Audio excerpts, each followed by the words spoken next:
আসসালামু আলাইকুম। বাড়িতে বসে থাকতে থাকতে বোরিং লাগতেছিল, তাই ভাবলাম মাছ ধরার জন্য নদীর পাড়ে যাই। সাথে তো বসি নাই, কি করব? তাই আগে বাজারের দিকে ছুটলাম। বাজারে গিয়ে বড়শি কিনবো, তারপর একটা ছিপ বাছাবাছি করে একটা ভালো মানের ছিপ কিনবো। ফরিদপুর শহরে ঢুকলাম, ঢোকার পরে দেখি প্রচন্ড জ্যাম। দুপাশের রাস্তায় যেন আটকে আটকে আছে, কিছুক্ষণ পর পর একটু একটু করে আগায়। তো তাও কি আর করার, যেহেতু আজকে চলেই আসছি, তো আজকে না কিনলে পরে আবার আরেকদিন আসলে একই রকম হবে। শুক্রবারে একটু ফ্রি পাওয়া যায়, কারণ শুক্রবারে সব বন্ধ থাকে। ওই সময় রাস্তাঘাট একটু ক্লিয়ার থাকে, এতটা জ্যাম হয় না। যাই হোক, জ্যাম একটু কমছে এবং এই সিগন্যালটাও মনে হয় ছেড়ে দিয়েছে, যার কারণে একটু ফাঁকাই পেলাম এখন।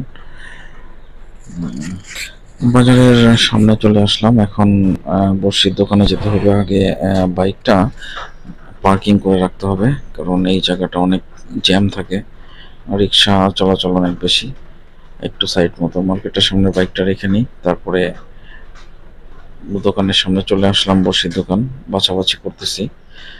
তো এই দোকানটাতে যখন জিজ্ঞাসা করলাম, তো উনি দামটা অনেক বেশি বললো। তো এইগুলি আসলে 50 থেকে 60 টাকা, মানে 40, 50, 60। তো যেহেতু সে 80, 90 টাকা দাম চাইছে, তার কারণে আর তার কাছ থেকে না নিয়ে আমরা অন্য একটি দোকানে গেলাম। তো অন্য যে দোকানটাতে গেলাম, এখানেও একটু বাছাবাছি করলাম। তিনি 60 থেকে 70 এরকম দাম চাইছে। তো যাই হোক, তাহলে তার কাছে বোঝা গেল যে 50 টাকা 60 টাকায় নেওয়া যাবে। আমরা একটু বাছাবাছি করলাম, একটা ভালো মানের সিপ খুঁজে পেলাম, যেটা খুবই শক্ত সামর্থ্য, এবং এগুলি একটু আহ, একটু যাচাই বাছাই করা চলছে আসলে এটা কিরকম হতে পারে, ধরতে হালকা কিনা, তারপরে সোজা আছে কিনা। এগুলি সবকিছু মিলিয়ে মনে হলো যে না, এটা ঠিক আছে, চলে। তারপর দামাদামি করলাম। তারপরে একটা সুতার যে ব্রেল, এটা দেখলাম, এটার কি অবস্থা, কেমন দাম। তারপরে সুতা দেখলাম। এই সুতাগুলি মাছ ধরার যে সুতা, সেই সুতাগুলি ভালো মানের যেটা, সেটা 1 গজ 2 টাকা গজ। তো মোটামুটি এই সুতাটাই ভালো, তো সুতাটা নিয়ে নিলাম। আপাতত মেশিন এটা নিচ্ছি না, সুতা পেঁচানোর যে মেশিনটা, এটা নিচ্ছি না আমরা। অন্য কিছু দিয়ে আপাতত কাজটা চালিয়ে নেব। যখন আমরা সিপ, ভালো মানের একটা সিপ কিনবো, তখন আর কি নেবো। আপাতত এটা খুবই সাময়িক।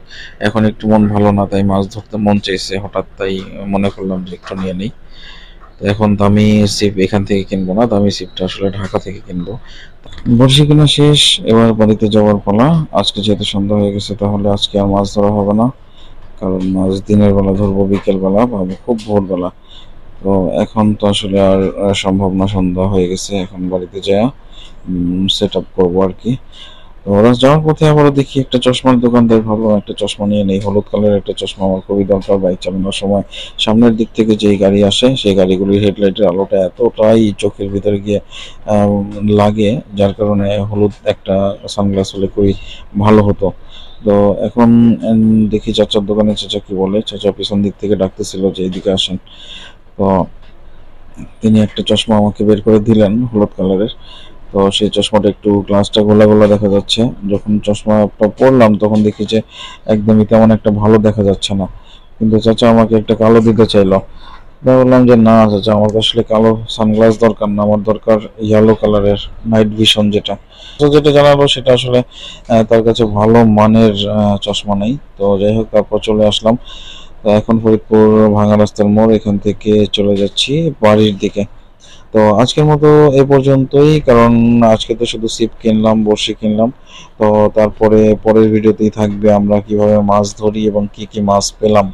তো এই ভিডিওর জন্য অপেক্ষা করুন। আগামী ভিডিওতে ইনশাল্লাহ কি কি মাছ ধরতে পারলাম, বা মাছ ধরার জন্য প্রস্তুতি নিয়ে আমরা যে নদীর পাড়ে মাছ ধরতে যাব, সেই জায়গাটায় বসবো, ভিডিও করব, এবং কি কি মাছ পেলাম। আমাদের সাথেই থাকুন, দেখতে থাকুন, পরবর্তী ভিডিওর জন্য অপেক্ষা করুন।